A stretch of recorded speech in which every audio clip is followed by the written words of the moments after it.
Assalamualaikum warahmatullahi wabarakatuh. Perkenalkan, nama saya Ana Sulistiawati dari kelas 9B. Saya di sini mau menjelaskan tentang sejarah penyebaran Islam di Indonesia. A. Kondisi masyarakat Indonesia sebelum Islam. 1. Kondisi ekonomi. Letak geografis Indonesia menyebabkan air dan cahaya matahari ada sepanjang waktu, sehingga cocok untuk bercocok tanam, misalkan pertanian. 2. Kondisi sosial politik. Kondisi sosial politik di Indonesia sebelum Islam datang ditandai dengan kerajaan hidup Buddha, yakni Majapahit dan Sriwijaya. Saat itu Sriwijaya banyak dikunjungi pedagang dari Tiongkok, Arab, dan Persia. Kemunduran Sriwijaya semakin diperparah setelah serangan kerajaan Singasari dari Jawa melalui ekspedisi Pemelayu. Pada tahun 1478 Majapahit resmi runtuh. 3. Kondisi agama dan kepercayaan. Agama Hindu lahir di India sekitar tahun 1500 SM dengan kitab Weda. Agama Buddha lahir di India sekitar tahun 500 SM dengan kitab Tripitaka. Sementara Kapitaya merupakan kepercayaan yang memuja Sahyang Taya, yakni bermakna hampa atau kosong.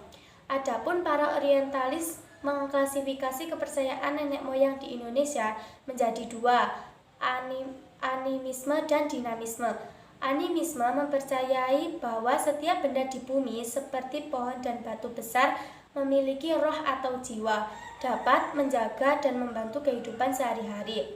Dinamisme mempercayai kekuatan yang berada dalam suatu benda dan diyakini mampu memberikan suatu manfaat dan mara bahaya. Contohnya, keris atau benda lain yang dianggap keramat. 4. Kondisi sosial budaya. Indonesia terdiri atas suku bangsa yang beragam, terbesar di Sabang sampai Merauke. Setiap suku bangsa memiliki seni budaya dan bahasa. Kekayaan bangsa yang tak ternilai harganya tersebut dapat dipertahankan dan dilestarikan. B. Masuknya Islam ke Indonesia. Tersebarnya Islam ke Nusantara ada beberapa jalur, diantaranya perdagangan, pernikahan, seni budaya, tasawuf, dan pendiri kesultanan. 1. Perdagangan. Pusat perdagangan di pantai atau pelabuhan merupakan terminal dan tempat penghubung dengan daerah-daerah pedalaman. Para pedagang Muslim dari Arab, Persia, dan India ikut ambil bagian dalam persebaran agama Islam. Hal ini sesuai perkembangan lalu lintas penyebaran perdagangan dunia Arab, Persia, India. Pada abad ke-7 hingga ke-16 Masehi, penyebaran agama Islam cenderung lebih banyak melalui perdagangan. Islam masuk ke Indonesia melalui dua jalur. A. Jalur selatan, yaitu Arab, Mekah, dan Madinah, Yaman, Gujarat, Sri Lanka. B. Jalur utara, yaitu dari Arab, Mekah dan Madinah, Damaskus, Baghdad, Gujarat. 2. Pernikahan. Para saudagar Muslim dari negeri Timur Tengah akan menetap dalam beberapa waktu. Kemudian mereka membentuk perkembangan Muslim yang disebut pekojan dan berinteraksi dengan penduduk setempat. 3. Pendidikan. Penyebaran agama Islam melalui pengajaran atau pendidikan dilakukan dengan pembangunan pesantren. Pendidikan Islam diselenggarakan oleh guru agama, kiai, dan ulama. 4. Seni budaya. Penyebaran agama Islam melalui jalur kebudayaan dapat dilihat dari peninggalan sejarah yang banyak tersebar di Nusantara. Penyebaran agama Islam juga dilakukan melalui pertunjukan wayang dan memasukkan unsur Islam. 5. Tasawuf. Kedatangan tasawuf diperkirakan sejak abad 13, yaitu masa penyebaran ahli tasawuf dari Persia dan India yang sudah beragama Islam. 6. Pendirian kesultanan. Masyarakat yang telah memeluk Islam kemudian mendirikan sistem pemerintahan sebagai upaya untuk memenuhi kebutuhan hidup dan meraih cita-cita. C. Teori masuknya Islam di Indonesia. Penyebaran Islam di Indonesia banyak memunculkan teori. Adapun teori-teori yang mendasari masuknya Islam di Indonesia sebagai berikut. 1. Teori Gujarat. Teori ini dinamakan teori Gujarat dari pandangan yang menyatakan asal negara membawa agama Islam ke Nusantara dari Gujarat. Adapun peletak dasar teori ini adalah Snok Hukronje. Dia berpendapat bahwa masuknya Islam di Indonesia melalui jalur perdagangan antara Indonesia dan Kambay atau Gujarat. Teori Gujarat menyebutkan bahwa Islam masuk ke Indonesia sekitar abad ke-13. Dasar teori ini sebagai berikut. A. Kurangnya fakta yang menjelaskan peranan bangsa Arab yang penyebaran Islam di Indonesia. B. Hubungan dagang Indonesia dengan India telah lama melalui jalur Indonesia, Kambay, Timur Tengah, Eropa. C. Adanya batu nisan Sultan Samudra Pasai, yaitu Malik As-Saleh, tahun 1297 Masehi yang bercorak khas Gujarat. 2. Teori Tiongkok. Teori Tiongkok mengatakan bahwa proses kedatangan Islam ke Indonesia, khususnya di Jawa, berasal dari para perantau Tiongkok. Ajaran Islam telah sampai di Tiongkok pada abad ke-7 Masehi.